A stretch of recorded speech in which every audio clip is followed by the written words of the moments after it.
Hello बच्चों, चलिए प्रश्न को देखते हैं। प्रश्न है, अंतः नाभिकीय बल से क्या अभिप्राय है? इन बलों की प्रकृति के बारे में क्या तथ्य प्राप्त किए गए?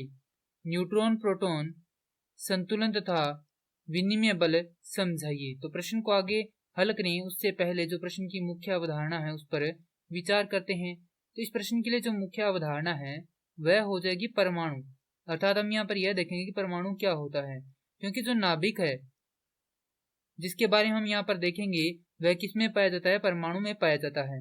तो किसी पदार्थ की वह सूक्ष्मतम इकाई जिससे मिलकर पदार्थ बना होता है परमाणु कहलाता है। परमाणु में क्या पाया जाता है? नाभिक पाया जाता है। अब प्रश्न में दिया गया अंतः नाभिकीय बल से क्या अभिप्राय है, तो यहाँ पर लिखेंगे अंतः नाभिकीय बल की परिभाषा। अंतः नाभिकीय बल तो वह बल जो नाभिक के न्यूक्लियनों को परस्पर बांधे रखता है अंतःनाभिकीय बल कहलाता है। अब इसकी प्रकृति के बारे में देखें तो यहाँ पर यह आकर्षण बल होता है।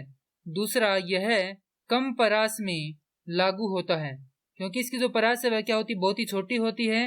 अर्थात यह लगभग 10 की घात ऋणात्मक 13-14 की त्रिज्या की परास में कार्यरत होता है। अब जो नंबर 3 है वह यह होगा कि नाभिकीय बल अत्यंत तीव्र होता है, अर्थात यह बहुत ही प्रबल बल होता है।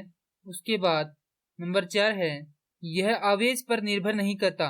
अब उसके बाद में क्या है? न्यूट्रॉन प्रोटॉन संतुलन तथा विनिमय बल समझाइए। तो न्यूट्रॉन प्रोटॉन संतुलन है तथा जो विनिमय बल है उसी को हम क्या कहते हैं? नाभिकीय बल कहते हैं। न्यूट्रॉन प्रोटॉन संतुलन अर्थात है जो नाभिक है उसमें न्यूट्रॉन तथा प्रोटॉन दोनों पाए जाते हैं, उनको क्या करता है? यह संतुलित करता है। तो यहाँ पर लिखेंगे नाभिकीय बल को ही विनिमय बल कहते हैं, क्योंकि यह न्यूट्रॉन व प्रोटॉन के बीच के कणों जिन्हें हम क्या कहते हैं?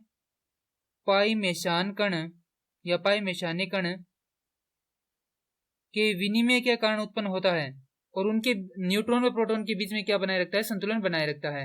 यही हमारे प्रश्न का उत्तर है। मैं आशा करता हूं कि यह प्रश्न आपको समझ में आया होगा। धन्यवाद।